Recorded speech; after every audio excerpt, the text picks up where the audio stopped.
আসসালামু আলাইকুম সবাইকে আরবি মিনি কুকিংয়ে স্বাগতম। আজকে আপনাদের সাথে শেয়ার করব টক ঝাল মিষ্টি চালতার আচার। চালতার আচার পছন্দ করে না এমন লোক কমই আছে। আমি একটি আস্ত চালতা নিয়েছি, এটাকে আমি কেটে ছিলে পরিষ্কার করে নেব। চালতাটাকে আমি কেটে পরিষ্কার করে ধুয়ে নিয়েছি, এখন এটাকে আমি সিদ্ধতে দেব। চালতাটাকে সিদ্ধ করার জন্য দিয়ে দিচ্ছি পানিতে লবণ আর একটু হলুদ। হলুদ দিলে চালতাটার কালার সুন্দর হয়, কালো হয় না। এটাকে আমি 3 থেকে 4 মিনিট হাফ সিদ্ধ করে নিয়ে নেব। চালতাটা সিদ্ধ হয়ে গেলে আমি এটা অফ ক্যামেরায় নামিয়ে নিয়েছি। এখন এগুলোকে শিলপাটায় ভালো করে থেতো করে নেব। চালতার টুকরোগুলোকে আমি ভালো করে থেতো করে নিয়েছি। এখন আমি এগুলোকে আচার তৈরি করে নেব। প্রথমে আমি একটি পাতিলের মধ্যে দিয়ে দিয়েছি সরিষার তেল।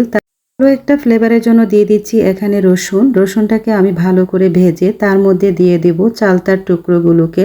চালতার টুকরোগুলোকে একটু ভেজে নেব। তার মধ্যে দিয়ে দেব এখানে সামান্য পরিমাণে চিনি, দিয়ে দেব লবণ।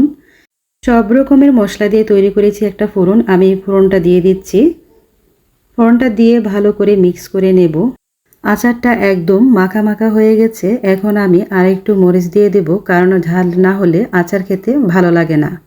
দীর্ঘদিন সংরক্ষণ করে রাখার জন্য যে কোনো আচারের মধ্যে আপনি সিরকা দিতে পারেন। আমি দেইনি যেহেতু একটু অল্প করেছি। চালতার আচারটা একদম হয়ে গেছে, এখন একটি প্লেটের মধ্যে সার্ভ করে নেব। আমার মতন আপনারা কে কে আচার খেতে পছন্দ করেন তা অবশ্যই কমেন্ট বক্সে জানাবেন। আমি একটু খেয়ে দেখছি কেমন হয়েছে। এটা কিন্তু ভীষণ মজা হয়েছে। সবাই ভালো থাকবেন। আল্লাহ হাফেজ।